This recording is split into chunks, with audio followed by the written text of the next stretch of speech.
Welcome to Courageous Parenting Podcast, a weekly show to equip parents with biblical truth on raising confident Christian kids in an uncertain world. Hi, I'm Angie from Courageous Mom. And I'm Isaac from Resolute Man.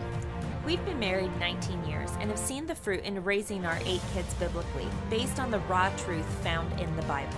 We can no longer let the culture win the hearts of children. Too many children from Christian families are walking away from the faith by age 18, and it doesn't have to be this way. It shouldn't be this way. Join us as we start an important conversation about effective parenting in a fallen world. Hey, we're back in town from our incredible trip with the family. Welcome to the podcast. Hey, everybody.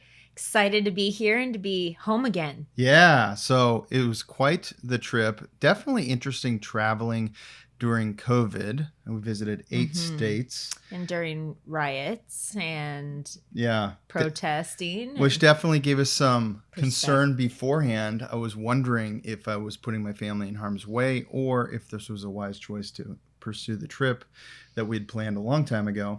It was already delayed a month, but we felt a conviction to go for it. And we're so glad we did. But we want to share some stories, lessons, miracles, and some outcomes that I think will be encouraging to your family.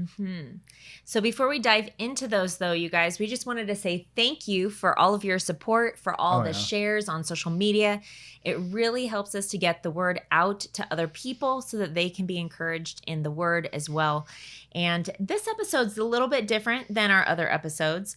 As you guys know, if you've been listening for a while, we usually are hitting hard topics, right? Yeah. And we're talking about topics and how they relate to parenting and what we should be meditating on as Christian parents and remembering and reminding our kids of, right? And so we dive into scriptures and things like that.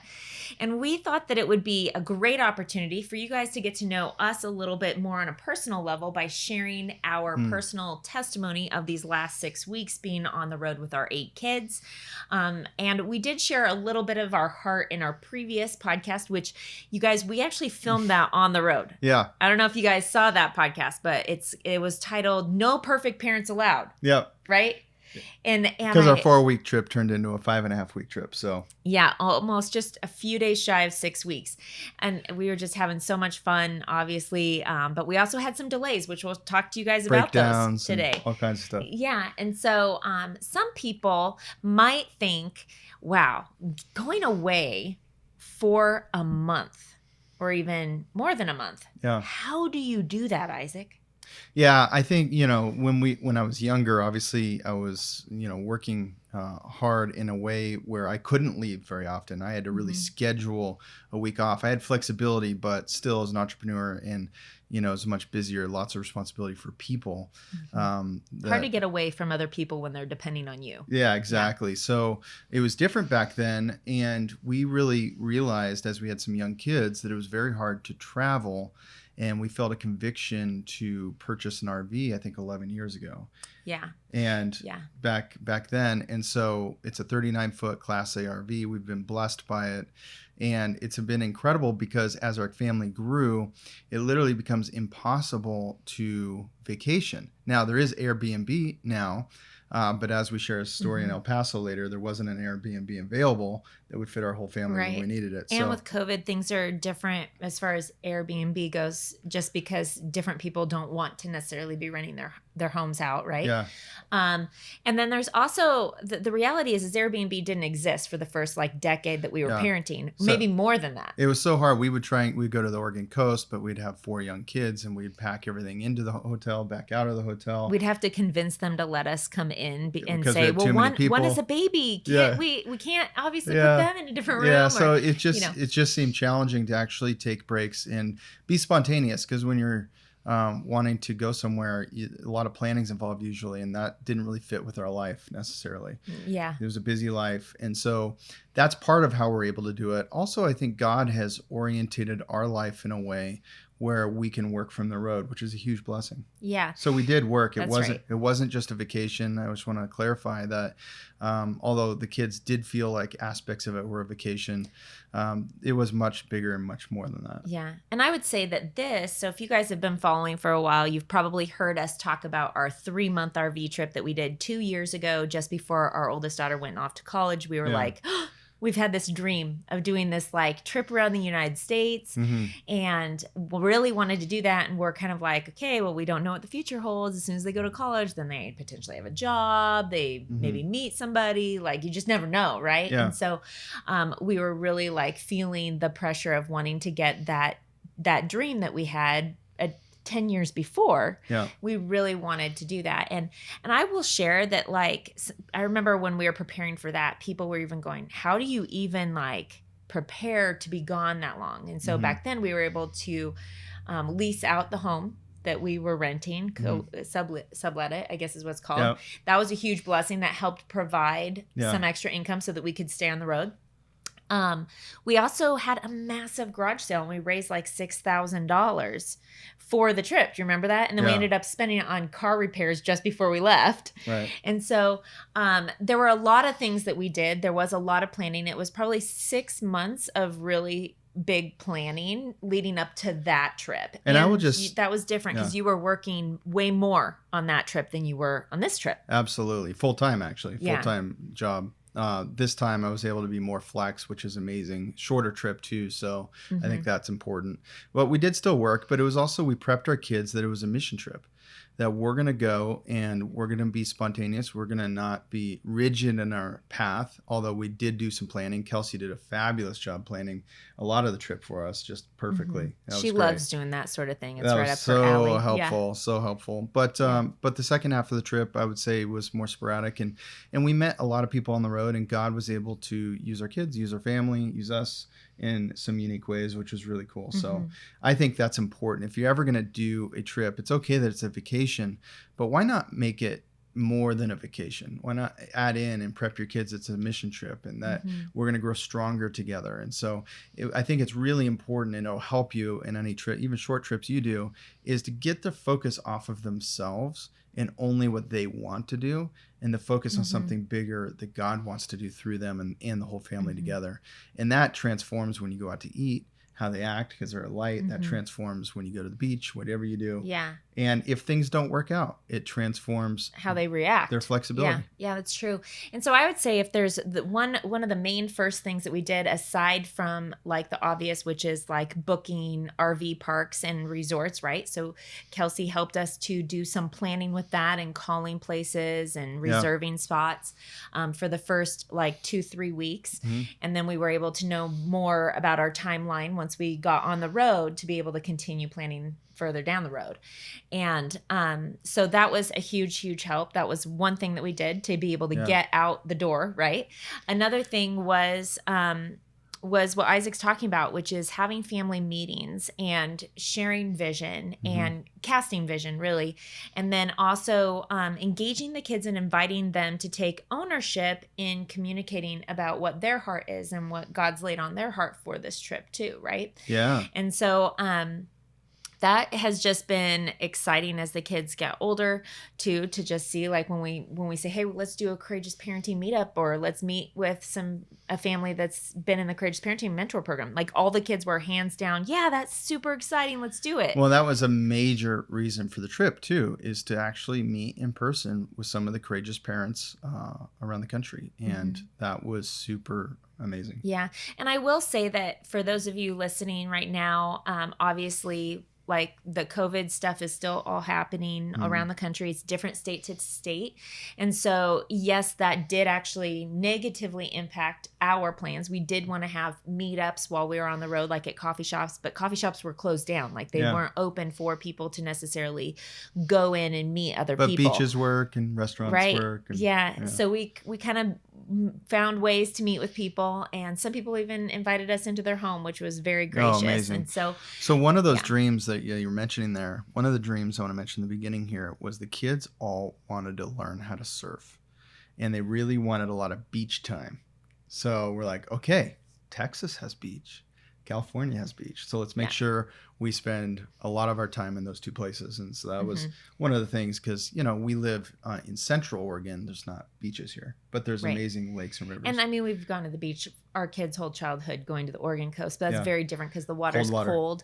Yeah. And so it's just very different experience. On our last RV trip, we were all over the East Coast. So the kids were experiencing East Coast beaches, which was super fun. And we didn't really know what to expect of Texas beaches. We had actually not been to Texas with our kids. We had been, you know, flown there for different things. But this was our first time taking the RV to Texas and to Arizona. Well, we'd been to Arizona once before, but to this different part of Arizona. And just think, you know, it's a little risky when you ask your kids, what are your dreams? What are the things you want to do? Because sometimes the things they say are going to be way out of your comfort zone, or maybe something you've never done before or you have no knowledge about. Oh, that's so true. That's for sure. Surfing. I've never been surfing. I can swim, but it's not like it's my favorite thing to do. And it's not like I'm super great at it. And so, you know, it's like, you know, I didn't grow up in the water by any means. It was Washington State, very cold water. So, and you know, that's where Isaac and I are so different, you guys, as we're just sharing our stories and you're getting to know us a little bit. I'm very much, my childhood was very different, right? Yeah. So I grew up doing swim lessons my whole childhood, and then swim team all the way through high school. And then lifeguarded, taught swimming lessons, taught aqua aerobics, did the whole surfing thing, but I haven't done it for 25 years, right? And so being able to be on the beach with the kids was really fun. It was different than what I had experienced, because when I was a kid, we didn't do road trips to Texas. So let's kick this thing off. So we started by, you know, from where we live in Oregon and jetted to Idaho. And we didn't spend much time in there because there was a real desire to really start the trip in Moab. Yeah. So we really hightailed it from Oregon through Idaho down to Moab, Utah. If you haven't been there before, it's one of our favorite places that we've been to on this trip. Just Google Moab and hit images, and it's where Arches National Park is.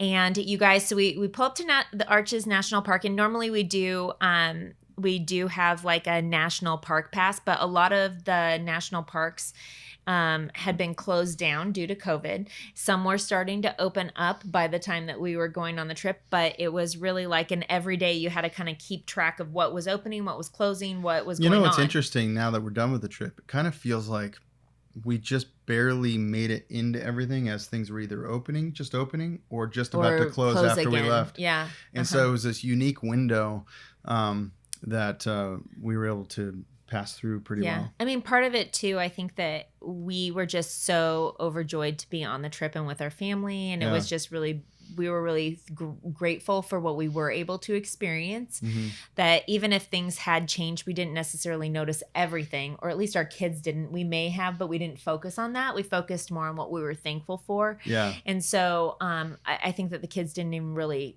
notice much of how COVID had changed things. Like, for example, we went to Arches National Park, right? And we were going to drive around. And then later that day, we were doing ATVing in Canyonland, which is right there.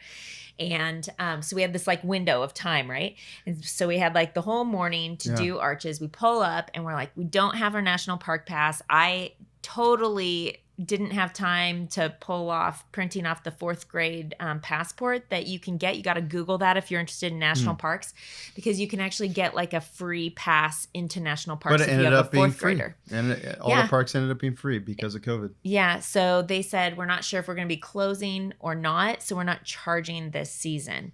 And so because of that unknowing of day to day what was going to be happening, they were like, you can just go in for free. And they were letting everyone in for free, which was a huge blessing. Yeah. So now the RV park culture is awesome, by the way. Just like camping culture, I'm sure it's exactly the same.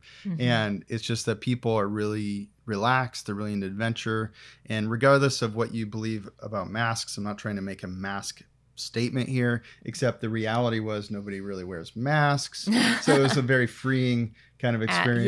Camping. And you're all kind of social distance because people are careful, being wise and so forth. But the pools were open in Utah, and they weren't in Idaho, I don't think. And they weren't in Oregon. In fact, they still aren't in the Oregon RV parks that we visited. So that was really a blessing, because our kids love. We parked the RV, we set up, and then we go to the pool, and then we go do something in the area, and it's just neat. So pretty much most days during the trip, we were in the pool or on a beach or something. And that was the same for that was also the same for Texas. All of the pools of the parks that we visited, and there were quite a few. Yeah. All of the pools and bathrooms, showers were open. Yeah. They were not open in Oregon and Idaho. Showers, baths, and pools were not open while we were on our trip.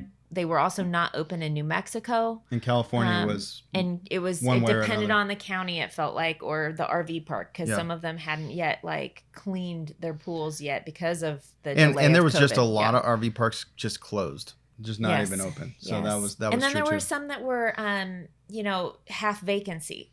And then there were some that were completely full, right? And so it just was a really interesting experience, talking to the people who had like half vacancy, because I always went in and was, dealing with registration and just chit-chatting with the people. And they're like, yeah, we've had so many cancellations because people are not doing their summer vacations anymore or different things like that, right? Yeah. And so that actually allowed us to be able to get favor with our last minute RV spots in some regards. And so a lot of things opened up for us last minute in those last couple weeks that we were on our RV trip. So absolutely. So I want to take a moment and give you something for free, if you haven't got it already, is the Date Night One Sheet. It is a beautiful document you can download that has some key questions on it for your date night to just get in alignment about what's most important for your family.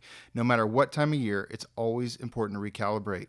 You can get that by going to courageousparenting.com and subscribing to our mailing list. Also, you can get all of our show notes and everything at courageousparenting.com. And I also just want to share real quick about the Parenting Mentor Program. So many families are being transformed by going through this.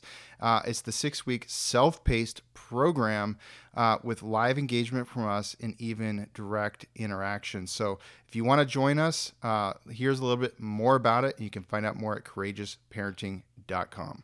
Steve and I realized that we were getting too comfortable with the world's vision of how to raise our children. What Angie and Isaac have done in creating this is literally phenomenal. This program provided awesome scripture-based teachings and just some really great practical applications. This class has just really rocked my world. It has given me a vision for not just the different things that we might focus on as parents who are trying to raise our kids biblically, like how our kids are behaving or what we're doing with discipline, but also the things of the heart. We now have a game plan to how we want to raise our children. We have so many answers to the questions that have been in our mind. It's not just these hypothetical situations, or it's not just this, here's what I think you should do. It's, let me show you where in scripture this is. Do your legacy a favor and yourself a favor and just do it. One of the best things that we've done this year, one of the best investments we've made this year, and I could not recommend it more. We're no longer fearing dark days ahead, but we're so excited to raise lights, to be leaders for the next generation. Renting the ATVs, so family of 10 on ATVs. So we have ages 2 to 20 and all in between. It was so much fun. We got 2 6-seaters, and so there's 5 of us in each. I drove one, Austin drove the other, and it was amazing. Yeah, we went out for like 5 hours or 4 hours or something like that, and it was kind of into mellow Canyonland. Into Canyonland, huge canyons, river, and just off-roading. And then pretty soon the road would deteriorate, and pretty soon it wasn't really a road anymore. And you're like, "Where's the road?" It's just all gravel. So you're making your own road. So now we're climbing, dirt roads with rocks and going through mud puddles. And it was up super inclines fun. And crazy stuff. And Austin took him through some puddles and got him muddy, and it was absolutely epic. So I would encourage you not to fear doing that with your kids. Hey, and I will say, one of our kids is not even 2 yet, and we were able to put his car seat belted in. We put him in the middle and the back. The pro place said that they do it all the time. He had a helmet. All kids wore helmets, and so we took all the safety precautions, and it was just such a blast. He loved it the most. He was the one that was like, yeah, in the background. And we would go fast. I mean, get a little suspension working. Oh yeah, it was so much fun. And guys, those are the types of things where it was just like, that was a surprise for our kids. I don't think they were expecting that, and we loved being able to like randomly surprise them with stuff like that. And it was spontaneous, so that wasn't in the for sure plans. No, but when you get to Moab, that's and you another see those tip, by the way, places everywhere. If you make really fun things for sure plans, and you tell them to your kids ahead of time, when they don't work out, it can be very devastating. So I hold some of that back. I have ideas about things, but I don't make for sure plans. And they're like, what are we doing? Well, let's see what God has for us. Because maybe there's some reason that we need to shift gears, but if we don't tell them exactly what it is yet, then they're not let down. So that's just kind of a tip I've used. We do tell them about some things. Yeah. But we never told them they would be going surfing for sure or anything like that. Because I'm like, how am I going to pull that off? That sounds really expensive. We have zero equipment. All these kids. How in the world would that happen? Oh, can you even imagine how expensive that would be? You guys renting wetsuits and surfboards and all the things. So, yeah. So anyway, we highly, highly recommend Utah. Moab was one of the biggest, I would say the top 3 or top 5 highlights of our 6 weeks was just Moab, seeing Arches National Park. The kids really enjoyed the rocks, and doing the ATVing in Canyonland. That was awesome. Yeah. So then we moved on into Colorado. We didn't spend a ton of time in Colorado, but we did go to Mesa Verde, where the cliff dwellings of the Pueblo people are, right? Yeah. And there's a lot of famous photographers have taken pictures of this stuff. So you've probably seen it. Yeah. So, and you guys, if you're getting curious now and you're like, what? There's like, what are cliff dwellings? So envision canyons, right? So this is even near like the Navajo Canyon. There's,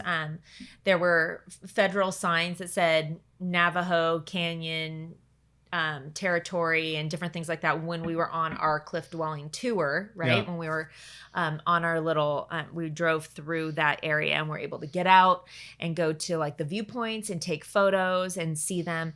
The one thing that was a little bit, I'll be honest, a little bit disappointing to me is I was really excited about being able to tour down into the cliff dwellings, but all of the tours were canceled due to COVID. Yeah. And also the museums everywhere were closed, and so we were able to kind of like peek in the windows. But there weren't a lot of people either, so it was very few people. So very few. So we got to zip through there. I mean, it was only a couple hours, which normally I think it takes like a whole day. Takes a long time. And we were able to still read the information when we went into the pit houses, for example, and see how they lived before they lived in the cliff dwellings, and to learn about those people. And you know what, you guys, it was super exciting. I mean, we had studied a little bit about them in classical conversations during one of the cycles. Yeah. And so some of my kids remembered that, and they were really excited to be able to see it with their own eyes and see that it's preserved and that it's still there, and to like think about it, just to think that they're sitting there going, how did they get in and out? Did they have to climb down? And they must have been like amazing belayers, you know. They're envisioning what it would be like to climb from where they did farming up above where they lived, and then like throw ropes down. It was just beautiful. It was incredible. So not a lot of time in Colorado, but we definitely saw that. We stayed at one RV park for a couple nights. It was a couple nights, and it was great. During that time too, you guys, like there was some really huge well, looking back, and even that day, huge answer to prayer, because one of our kids started having some really serious back pain. Yeah. And we had taken this said child to chiropractors many times, had taken them to their doctors many times for back pains. They had been adjusted many, many times over the last couple of years. And we took them to the only chiropractor that was open in Mesa Verde. Now, this is a very small community compared to like, you know, even Central Oregon. There's a lot more chiropractors here. And we go in, and this guy is amazing. He takes x-rays of our kid and right away is able to diagnose C-curve scoliosis, give us exercises for them to do on the road trip to help adjust, help relieve pain, different things. Massive help. We were able to go back the next day, get corrected again on some things. And I just am really thankful, because we had tried pretty much everyone here in Central Oregon, and there was no diagnosis. Praise the Lord. You know, and so what it took was being in a small town in the corner of Colorado to get the right diagnosis. So now we can try to find the right help. That's so cool. And so I'm really thankful, because sometimes you do have to get out of your area to find the help that, you know, just to have objective. Sometimes doctors don't have an objective view, right? Like if they've known you for a long time and they're like, oh, I don't know, this kid maybe is complaining or something. I don't know. Yeah. And so it was just really healthy to be able to go in there and for them to take a deeper look and be able to right away diagnose that. I'm really thankful. And our child handled it really well, receiving the news. In fact, hard to receive that, but also encouraging to know Yeah. And now we know what to pray for and pray for healing. And to work we're doing. towards working on. Yeah. And so, anyway, so you guys could be praying for us on that journey, because that's a fairly new journey that we're working on with this kiddo. Mm-hmm. And some tough news, but we were able to like go, wow, okay, so let's get a better foam mattress for the RV trip and do some things to help that kid be more comfortable too. Yeah. And so, anyway, that just was a really, for my mama heart, I was like really praising God for being able to be where we were at that time. And then we went into New Mexico, and COVID restrictions were strong there, really strong. Yeah. And it just seemed like it was hard to go out to eat. It was hard to, RV parks were closed a lot. So it just didn't seem like a place. Pools were closed at the So RV we just park decided to kind of just drive through it. So we mostly drove through it, but it was really tough because the winds, it was really open land, and the RV is very high. It's 12 feet 7 inches high, 39 feet long. So it's like a sail. So when the wind hits, it's like you have to fight with it sometimes. And I'm not trying to discourage you from ever driving one of those things, because you can do it. But it's just the reality. It just takes some experience. So it's like, it's pretty intense. So I just remember the winds, and your arms were sore after driving. They were sore because I was fighting it. You have to turn into the wind going straight. I literally turned my wheel just to be able to keep going straight sometimes. Yeah. And so I would, and there's semis and things around you, and so it takes diligence. But here's things. This isn't to scare you, because God's in control and God is powerful, and He wants us to pray. Do you know, when I drive, and I drove a lot because I'm the only one that drove the RV, is I prayed more than I think I have in a long time. You always do when you're in the RV. Because, I'm very confident with it. I've been driving it for 10 years. No accidents in it while I was driving it. Praise God. Yeah. It's had some accidents with other people renting it and things, but that's normal. Nothing major. But so praise God for that. But I think it's not because of me. It's because I pray when I'm driving. So if you're a little nervous, like what's it going to be like driving a trailer or something like that, the solution is be wise. Don't be prideful in your driving. Don't be overconfident. Be humble about the potential. So you're in wisdom. You're being safe about everything, safe distances and all that. Taking extra precautions. But then the secret is to pray. And I really felt like God was protecting us right around us. And we had another driver. We brought the excursion for around the town vehicle. And that was getting difficult. Why was it getting difficult, Annie? Well, just because we had so many kids. So, we have 8 kids. So there's 10 of us, and there's actually only 9 seats. We had taken out the console in the front and put in what we call a bucket seat, right, Isaac? And so we put in a bucket seat to have that extra seat.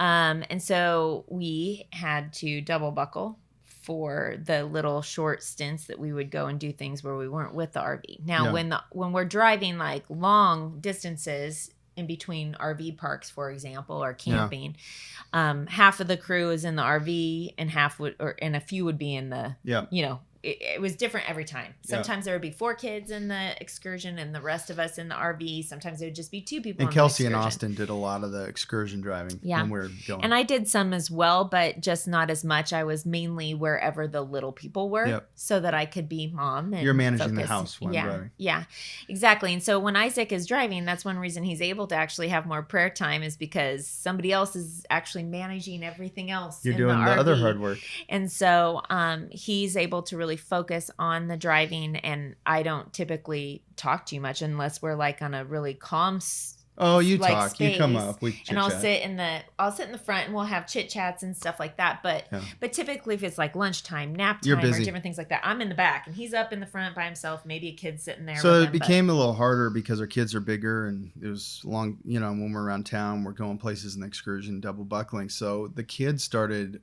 praying for a Sprinter van. We used to have a Sprinter van, and it seated 11 people, and it was just so nice to have that, to be able to have the room for everybody and room for stuff in the back and all these things. And so the kids, and I knew that we couldn't afford a Sprinter van, what they cost used. We couldn't afford, because they're usually they start around, if you want one with not like the max miles already on them, but just a good amount of miles, they're like $25 grand at least. So and that's without 4x4. yeah, right? yeah, for sure. So, but Austin really spearheaded that, and he was looking, but it definitely got us praying about it more and got it in our minds, which was interesting. And then from New Mexico, we went into, we visited a church in New Mexico, and they had just reopened. What we didn't know, it was a satellite church. Like they have a main church and then they have other locations and they satellite the that's pastor right. in. So they we had no satellite. idea. Yeah. So there was a pastor there. He did like the opening comments and prayer, and then the rest of the sermon was on a screen. it was on a screen, but that's all right. Yeah. But it was good to see other Christians and, connect with them briefly. But, Yeah. And just see where the heart is of people around the country. Although I will say it was difficult because the other Sundays that we were in town, we did look to see if there were churches that were open at least, but most places were closed in most of the areas that we traveled while we were on our trip. So we did our home church, just our family. Yeah. Yeah, it was great. And Isaac, we were reading through Revelation through part of it, and then also in Colossians, which we shared a little bit about what we were learning in the last podcast. Yeah. From So Colossians then we 3. went to Texas, and we spent quite a bit of time. Texas is huge. We spent a little over 2 weeks. A little over 2 weeks, Yeah. I think it ended up being. And Abilene, Texas was our first stop. And I don't know a lot about Abilene, Texas, but they have one of the best RV parks that we've exists. ever been at. And we went in and we drove in. When you drive in, you kind of see everybody parked in all the spots, So spacious. And then I saw this one spot. It was like perfect spot. And it had this swinging chair and had a barbecue already set up. I'd never seen that. It had a cast iron table with cushioned chairs that seats 6 beautiful people. fire pit, and it was just like, wow, I want that one. And sure enough, that's the one we got. The one I we couldn't got. believe it. Yeah, that's the one Kelsey had reserved. And so when we come in, and of course the kids are like, all their noses are up against the window, and they're like, look at the pool, it looks amazing. Pool is huge and open. It's got a Pickleball volleyball court. net. They got pickleball court with lights. They play pickleball till 11 Horseshoe. p.m. Oh my goodness. Horseshoes. Yeah. It was a great resort. That was an epic stay. Yeah. For sure. And so that was like our first experience really with Texas. Yeah. And we were I'm hooked. like, everything's like, bigger. and better. And better in Texas. It was pretty fun. Yeah. And then after Abilene, we headed down to the Austin area. And that was where we surprised our kids the second time. And we got a pontoon boat and went on Lake Travis. That was so fun, you guys. With a jump pad that floats, and we brought the paddle boards, inflatable paddle boards, and that was so fun. Yeah. So for those of you who were watching our story on Instagram, you probably saw us with our paddle boards a few times. We obviously didn't rent those each time we were using paddle boards. We own those paddle boards. We got them here in Bend before, like a month beforehand, and we've been loving them. We take them out everywhere with us when we go places now. But they just pump up. Lake Travis is absolutely beautiful. If you're going to Texas, that's a win. Yeah, for sure. You got to do that. To rent a boat. We rented a pontoon boat, not a speedboat this time. We rented a pontoon boat. It was our first time renting one of those. Yeah. And it was just such a blast. And the kids got to try driving a boat. Yeah, it was fun. Yeah, so we took turns doing that. Great day. Yep. And then while we were in Austin, you also went paddleboarding with Megan and Ethan down the river and got to see part of Austin. Oh, as yeah. well. So Megan, we had an RV park right just on the skirts of the city of Austin. And we went downtown and we had some lunch with Megan and Ethan. And then we paddleboarded in, I don't know what you call it, but it's downtown, literally. And you're going under bridges and stuff, and then out in front of the skyline of Austin. And it's really crazy because there's turtles in there, all kinds of turtles around you. And there's people everywhere. There's people jumping off the bridges into the water. Yeah. There's people on the sides, like barbecuing on the ledges. And there's boats and kayaks. And there was tons of people. So that was a really neat experience. But one thing about Austin, I've been to Austin before. I've been to South by Southwest conference before. It's one of the major creative and tech conferences in the world. And I've seen Austin when it's doing well, and Austin is not doing well right now. I think a lot of major cities are not looking so good right now based on the riots and protesting and things that are happening. Definitely Austin was that. There was hardly anybody downtown. Things were boarded up. A lot of so we did drive through a few of the major cities in the states that we visited. Yeah. And one of the things that the term that comes to my mind is it's like a ghost town in some places. Mm-hmm. I mean, I remember even driving through one of the towns. I don't know if it might've been San Antonio. And there was, you expect when you're in Texas to see tumbleweed, right? Going across the road somewhere. And we did see that, but then in a different city, we saw a box as if it was a tumbleweed and there was no people anywhere. That was right? downtown El Paso. Yeah. And so like, there definitely has been it feels an like exodus from the cities, Yeah, and yeah. you know, they're kind of run down. Not all of them, but some of them. Austin definitely looked like it got hit a little bit. And then we went to Galveston. Oh yeah. So we're like, you okay, guys, let's hit the Gulf Coast. So there's the East Coast, the West Coast, and there's a Gulf Coast. That's right. So the Gulf of Mexico, we were in Texas along the Texas coast, which we had never been there before ever. Yeah, no. Right. And didn't really know what to expect. And for those of you who are in Texas, you'd be like, why did you come for the beach in Texas? Right. Some people even told us, but you guys, warm water. it was warm, but it was also brown, and we weren't expecting that. Obviously, if you do a little bit of In research, Galveston. you'll find out that there's a loop current, right, because of the Gulf, but also the Mississippi River is bringing stuff in. And so So the water's brown. And So- it's not necessarily contaminated. It's just brown with swirling and everything. But sometimes maybe it is. I don't know. we don't know for We sure. went in the water. We went in the water, and we had a great time. It was so much fun. That was Beaches are beautiful. And you know, if you guys, again, if you're watching, you probably saw a lot of spike ball. Yeah. Our kids brought one game with them on this trip, and it was spike ball. And it's the best. If you haven't played spike ball with your kids, I just got to give you a courageous parenting challenge to learn these rules and play some spike ball with your kids, because you will become addicted to this game. It is so much fun. And the mayhem has not stopped since we got home. And I'm so sore. Every muscle in my body is sore. It's so true. I'm so worn out. You guys were still playing spike ball almost I'm every almost day. 45.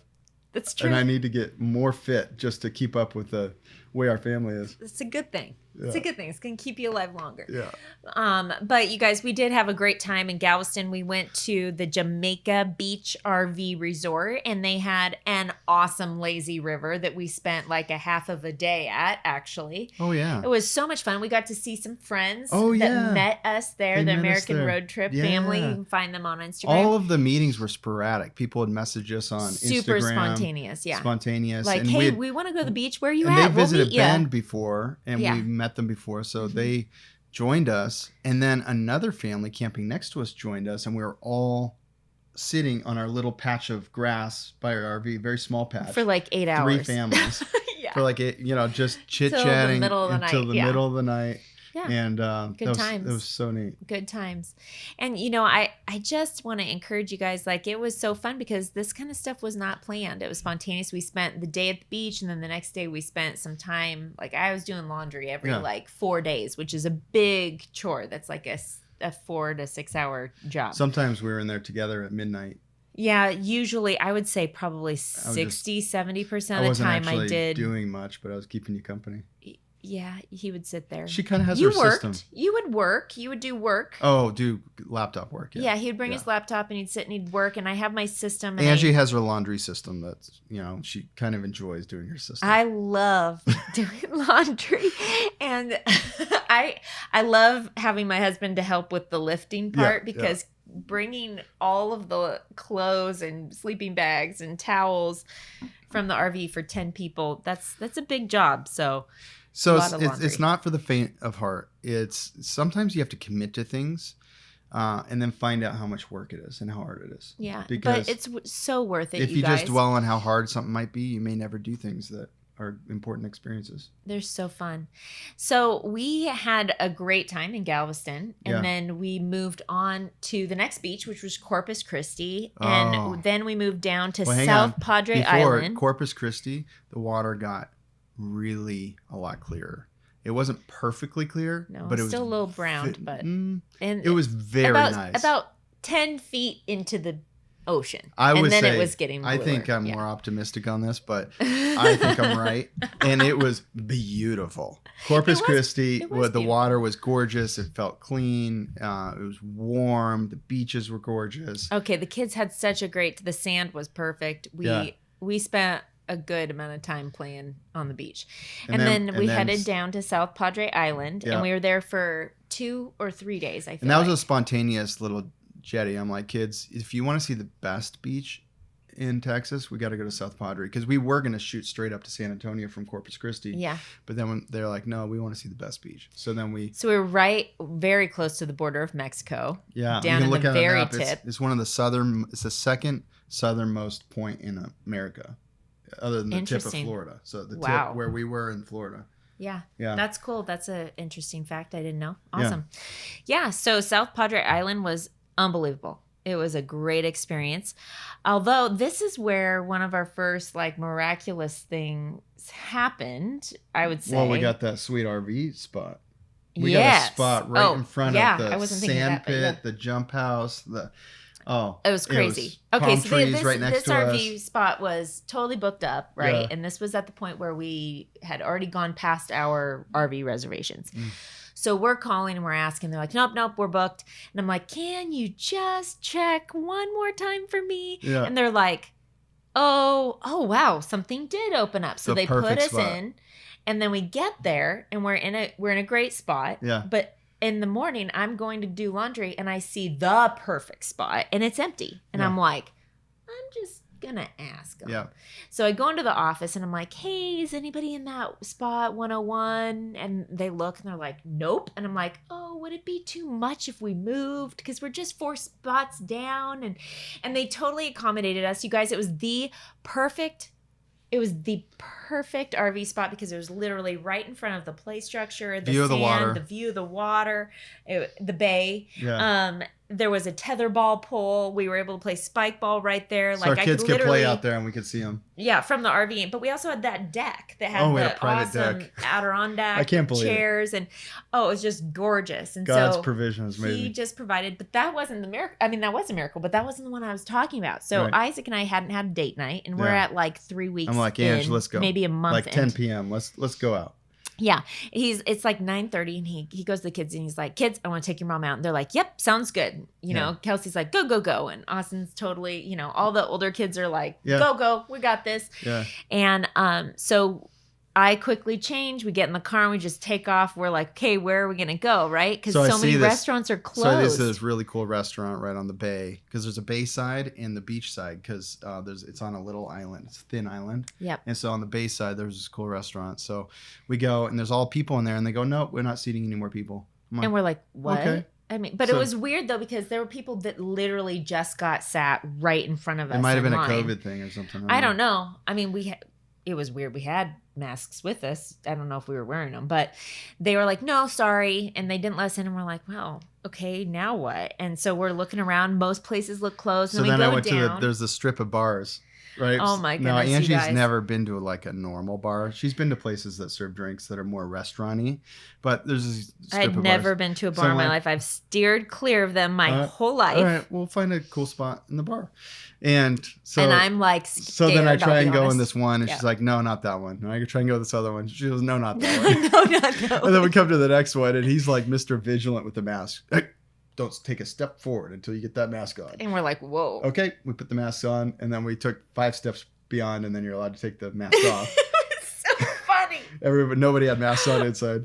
That's kind of how it was Yeah. anywhere they require masks. Okay, but so this place had an awesome setup because it was like also a place where during the day water sports are rented. Yeah. And so they had this huge dock that had chairs and tables set up, and you could go and sit there after you got something to eat or whatever. Yeah. And so we decided to go way down to the end of the dock, so there's like nobody out there near us, right? Yeah. And so we're out on the end of this dock and we're sitting there, and you guys, it occurs to me, it dawns on me that this is like where Jaws is filmed. right? Like I'm looking and it's like, which is one of those movies that terrified my wife. oh, when she okay. was So a this was kid. like a very traumatic experience for me. I promised myself saw I it when she was would too young. never, ever go to this place, right? And I'm sitting there and I couldn't help but like look at the water. And I'm like looking around and there's like another fish were actually bar jumping next open to over us. It was there funny. and fish are jumping. And I'm kind of jumping. Isaac's laughing at me. He's like, babe, it's not. There's no sharks Just right because here. Hollywood decides to shoot Yes. a movie somewhere with a robot I shark. was like so little. And Yeah. anyways, so we're having a fun date night, or Isaac's having a fun date night, and I'm having a terrified But time. we sat way from all the people in the bar and just to have a private time way down the dock. Yes. And so There we're, was we're nobody down sitting there. there talking, and then all of a sudden a guy walks by, and he was obviously he was drunk. He looked upset. He looked very drunk. He wasn't walking straight. He was way He heavier bumped than me. into me. He was a big guy, and he came and Yeah. walked by us and then walked back, and then he walked by us again. And that's when you guys might relate to this, but I got in the posture of, okay, I'm going to remember my Krav Maga moves, and I'm going to remember, I'm going to get my body situated so I'm not stuck under the table with So my I legs. can protect my So- wife. So I can protect Yeah, my wife. he I was had in this that whole- mode yeah. of, calm, but just ready in We case. definitely felt that there was a threat, but Yeah. we weren't sure. And so we tried to enjoy the next part of our time. And then he walks back down again. And then he goes to this tiny little door that says private, do not enter. And it's like a tiny, it's not even a dock, you guys, but I'm going to call it a dock. It was like 1.5 to 2 feet wide. He walks along it and gets into this really nice fishing boat. And I'm like, Isaac, that can't be his boat. Like, what is this guy Ange, doing? I think that we should close this out because and do a part 2. Because we're getting so long. It's getting a little long, and Okay. there's some really amazing parts of the trip left, and I think it'll end up being like an hour and 20 minutes. So this is a perfect spot, a little cliffhanger, to pause and say thank you for joining us. In the second part, I think you're really going to love because it does the surfing end up happening, and how does God do that? Maybe Right. what happens to this guy, and there's many other things that come about. God provided the the breakdowns, Sprinter van, the breakdown stories. So we'll talk yep. about all of that in the next episode. But we hope this is encouraging for you, whether you take a week with your family, a couple weeks, or have a dream way down the road of organizing your life in a way where you could do a 3 or 4 week trip of some sort. It doesn't have to be an RV trip, but hopefully this is encouraging you to not let COVID, not let the things deter and change the joy and the adventures you can have as a family. You might have to do them a little differently. You might have to have wisdom, but you can still do them. One of the things that I'd like to end on is one of the things I've been telling our kids, which is, you guys, you know what? This virus is not going away, and there will be more viruses in the future. It's predicted in the Bible, right? There's going to be more hardships in life, but that doesn't mean that you stop living.